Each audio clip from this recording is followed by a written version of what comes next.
Good morning everyone, that's me Govind Dhakre. Welcome to my channel Govind English classes. देखिए, ये paper है last year का 2019 और ये परीक्षा तिथि है इसकी 8 जनवरी 2020 और ये टेट का पेपर है, उत्तर प्रदेश शिक्षक पात्रता परीक्षा, इंग्लिश का सेक्शन है ये। देखिए, पहला क्वेश्चन है, विच of the following sentence is in passive voice. अब मैंने आपको बताया पैसिव वॉइस में क्या होता है, is, am, are, was, were, been, be और बीइंग, इनके बाद में अगर थर्ड फॉर्म दे रखी हो तो पैसिव है, बस इतना पहचान लो। अब देखो, इसमें तो है नहीं, वर हेल्पिंग है, इसमें तो थर्ड फॉर्म तो है नहीं। माई वॉच वॉज लॉस्ट, अब वॉज के बाद में थर्ड फॉर्म लगी हुई है तो ये हमारा क्या हुआ, पैसिव। तो ये आंसर इसका क्या होगा, सी, पहले का आंसर सी। अब देखिए, which of the following alternatives is the correct passive voice from the following sentence. अब देखिए, डू इट का पैसिव वॉइस हमें बताना है, तो डू इट का ये हमारा क्या है, ये है हमारा इम्परेटिव सेंटेंस, और इम्परेटिव सेंटेंस बनाने के लिए लेट का यूज़ करते हैं, तो let it be done, let it be done. Let फिर ऑब्जेक्ट फिर बी प्लस वर्ब की थर्ड फॉर्म, ये हो गया हमारा answer. Which of the following words is plural. अब देखिए, क्राइसिस का प्लूरल होता है क्राइसिस, एनालिसिस का होता है एनालिसिस, क्राइटेरिया, क्राइटेरिया ही इसका प्लूरल है क्योंकि क्राइटेरियन होता है सिंगुलर, इंडेक्स सिंगुलर है, तो ये चीज़ ध्यान रखनी है आपको। Which of the following noun is in plural. अब देखिए, माइस है, माउस का माइस होता है तो ये तो प्लूरल है ही ऑलरेडी। बिलियार्ड से गेम होता है, ये सिंगुलर होता है। न्यूज़ एक अनकाउंटेबल नाउन होता है। इलेक्ट्रॉनिक्स ये भी अनकाउंटेबल नाउन होता है, तो माइस इसका प्लूरल होगा, ठीक है, ये ध्यान रखना है। अब देखिए, नेक्स्ट आता है, he was an orphan and lived with his uncle. In the above given sentence identify the gender of the word orphan. Orphan होता है अनाथ, और अनाथ को लड़का भी हो सकता है, लड़की भी हो सकती है, तो इसको हम कॉमन नाउन, कॉमन जेंडर में रखेंगे। तो इसमें जेंडर पूछा है, फेमिनिन जेंडर है, कॉमन जेंडर है, न्यूट्रल जेंडर है या मैस्कुलिन जेंडर है, तो ये हमारा क्या है, कॉमन जेंडर। आप ऐसे आसानी से कर सकते हैं। देखिए, नेक्स्ट क्वेश्चन है हमारा, which of the following words is not a coordinating conjunction. अब मैंने बताया था आपको, कोऑर्डिनेटिंग कंजंक्शन में फैन वॉइस को ध्यान रखना है। फैन वॉइस मतलब फॉर, एंड, नॉर, बट, ओ से और वाई से येट, एस से स्टिल और सो। इसमें से जो वर्ड इनमें दे रखे हैं वो इफ़ अलग है। इफ़ हमारा क्या होता है, सबऑर्डिनेटिंग कंजंक्शन, तो इफ़ होगा इसका सही आंसर। देखिए, हिज थर्स्ट, अब थर्स्ट का देखिए मतलब क्या होता है, जब हम नॉलेज की बात करते हैं थर्स्ट के लिए तो हमेशा फॉर लगता है। His thirst for knowledge left him no leisure. अब फॉर शुरू में कौन से वाले में, सी वाले में, तो सी ऑप्शन आएगा, लेजर फॉर एनीथिंग एल्स, ध्यान रखना है।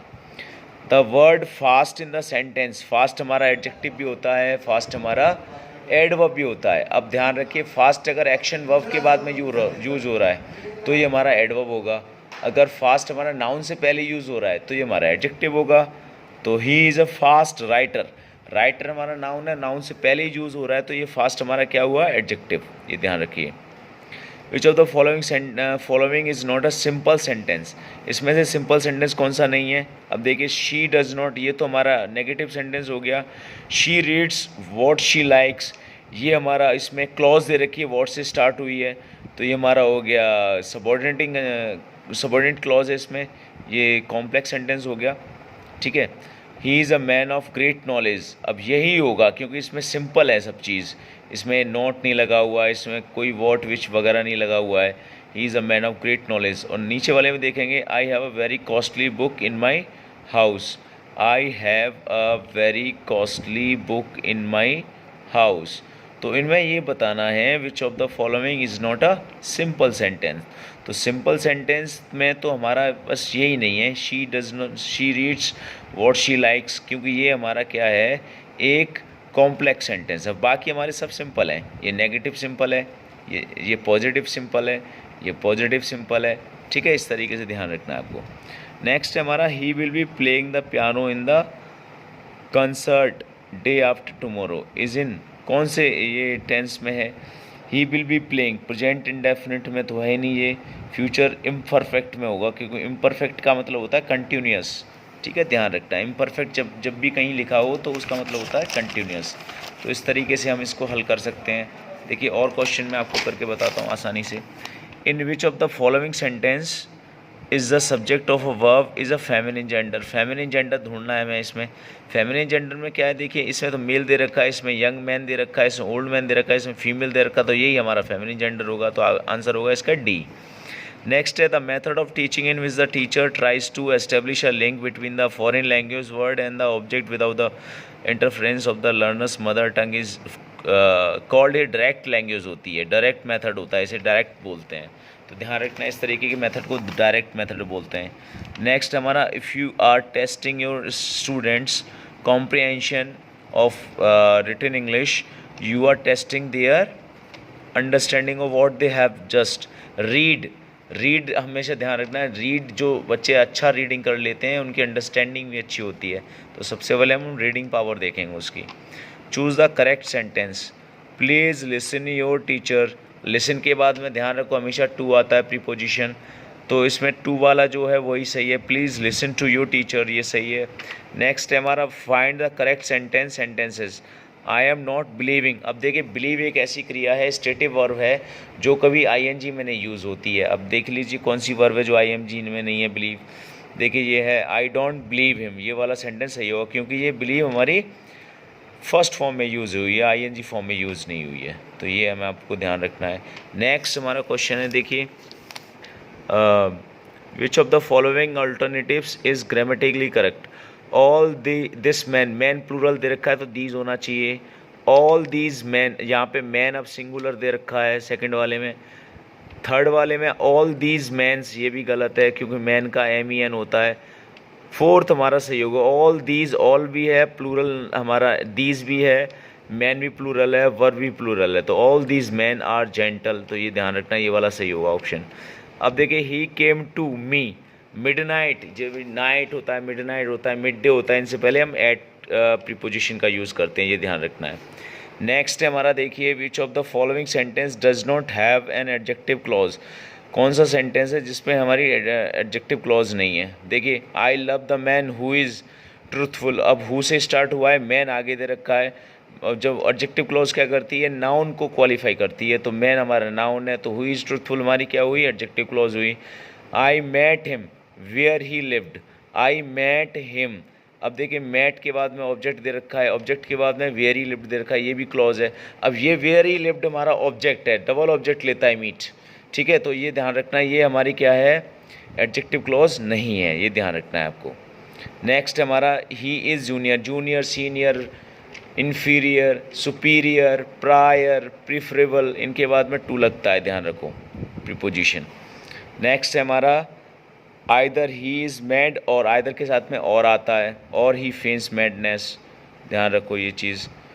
अब देखिए नेक्स्ट क्वेश्चन है हमारा, ये डायरेक्शन है हमारा, the read the passage given below and answer the questions of 21 to 22 given below. Each question is followed by 4 answers, only one of which is correct, you have to choose that correct answer. To forgive an injury is often considered to be a sign of weakness. जैसे माफ़ कर देना किसी को, ऐसा लगता है जैसे किसी को माफ़ कर देते हैं आप, तो सामने वाला ये सोचता है कि ये कमज़ोर है, पर ऐसा नहीं होता है, ये साइन होता है आपकी ताकत का, कि आप अच्छे दिमाग वाले हैं, अच्छे ताकतवर हैं, इसलिए आपने माफ़ कर दिया, क्योंकि छोटी मोटी लड़ाई से कुछ नहीं होता। It is easy to allow one self to be carried away by resentment and hate into an act of vengeance, but it takes a strong character to restrain those natural passions। और ये एक अच्छे आदमी की खासियत होती है कि वो गुस्सा, घृणा अपने आप में बनाए रखता है, रोके रखता है, वो कभी शो नहीं करता है, इन चीज़ों को दिखाता नहीं, क्योंकि इनसे क्या होता है, रिलेशन ख़राब होते हैं। The man who forgives an injury proves himself to be a superior. और जो आदमी इन चीज़ों को माफ़ कर देता है, इंजरी वगैरह को, जो बदले होते हैं उनको माफ़ कर देता है, उसे हम सुपीरियर कहते हैं। Of the man who wronged himself and puts the wrong doer to shame for, ये दे रखा है। तो वर्ड स्ट्रेंथ इज इन, क्या है यहाँ पे, स्ट्रेंथ ताकत होती है जिसे हम टच नहीं कर सकते, देख नहीं सकते, ये हमारा क्या है, एब्स्ट्रैक्ट नाउन है, ध्यान रखना। One who does not take revenge एक जो रिवेंज बदला नहीं लेता तो उसे क्या वो बोलोगे, स्ट्रॉन्ग मैन बोलोगे, फुलिश मैन बोलोगे, या फू बोलोगे, या वीक मैन बोलोगे? उसे बोलेंगे स्ट्रॉन्ग मैन, क्योंकि समझदार आदमी जो बदला नहीं लेता है, और अनसमझदार बदले लेते हैं और प्रॉब्लम क्रिएट करते हैं। तो ये ध्यान रखना, ये है स्टेंजा। नेक्स्ट हमारा दे रखा है रीड द फॉलोइंग पोएम्स, ठीक है। Read the following poems and answer the following answer the question set below it. She dwelt among the untrodden ways beside the spring of Drove. A maid whom there were none to praise, and very few to love. A violet by mossy stone, half hidden from the eye, and fair as star when only one is shining in the sky. What is the meaning of the word untrodden? Untrodden का मतलब होता है unexplored, जिसे मतलब संक्षिप्त बोल सकते हैं, क्या बोल सकते हैं, जो भी बोलना है आपको, अनट्रोडन होता है, ठीक है, ध्यान रखना। Identify the correct figure of speech used in the stanza. आप देखिए एज दे रखा है, लाइक एज जहाँ भी आ जाते हैं तो सिमिली होते हैं, ये ध्यान रखना है। तो ये सिमिली है दूसरे वाले में। नेक्स्ट क्वेश्चन है हमारा, which of the following sentence are correct? There is few हो, फ्यू के बाद में अनकाउंटेबल नाउन नहीं आता है, प्लूरल काउंटेबल नाउन आता है, तो पहले वाला गलत है। ही शोड फ्यू कंसर्न्स होता तो सही होता है, ये भी गलत है। He showed little mercy, little के बाद में अनकाउंटेबल आता है, तो मर्सी हमारा अनकाउंटेबल नाउन है, तो सी वाला ऑप्शन सही होगा, ठीक है, ध्यान रखना। नेक्स्ट है point out the sentence which is in past perfect. Past perfect में पता ही आपको हैड प्लस वर्ब की थर्ड फॉर्म लगी होती है। I had written my letter before he arrived, पहला ही वाला ही सही है, ठीक है, ध्यान रखना। Neil Armstrong was the first, ये हमारे क्या हैं 1 2 3 होते हैं हमारे कार्डिनल, और फर्स्ट सेकंड थर्ड होते हैं ऑर्डिनल। ऑर्डिनल एडजेक्टिव से पहले द का प्रयोग करते हैं, the first, the second. The first man to walk on the moon, moon हमारा क्या है, ये ऐसी चीज़ें हैं जो दुनिया में एक ही हैं, मून है, सन है, इस तरीके से इनके साथ में दादा का यूज़ होगा, ठीक है, ध्यान रखना, बी ऑप्शन आ जाएगा। नेक्स्ट हमारा fill in the blanks in the following sentence. The teacher has been teaching for an hour. Hour हमारा क्या है, यहाँ पे एच साइलेंट रहता है, उसे बोलते हैं आर बोलते हैं, तो 1 घंटे से बढ़ा तो एन लगाएंगे यहाँ पे, ध्यान रखना। नेक्स्ट क्वेश्चन है add the right suffix to pluralize the word ox. Ox का हम ऑक्सन होता है प्लूरल, तो ई एन लग जाएगा, डी आंसर बन जाएगा इसका। Change the word grow into a noun by adding one of the suffixes given below. अब देखिए ग्रोथ होता है इसका नाउन, ग्रो में टी एस लाइन ग्रोथ बन जाएगा। ग्रोज करेंगे तो ये सिंगुलर बन जाएगी, ग्रोन करेंगे तो ये थर्ड फॉर्म बन जाएगी, ग्रोइंग करेंगे तो ये आईएनजी वाली फॉर्म बन जाएगी, तो इसका सही आंसर होगा ग्रोथ। ये तो हमने पहला प्रैक्टिस सेट ये जो लास्ट ईयर का था 2019 का 2020 में हुआ था, वो हमने पूरा फिनिश कर लिया गाइस।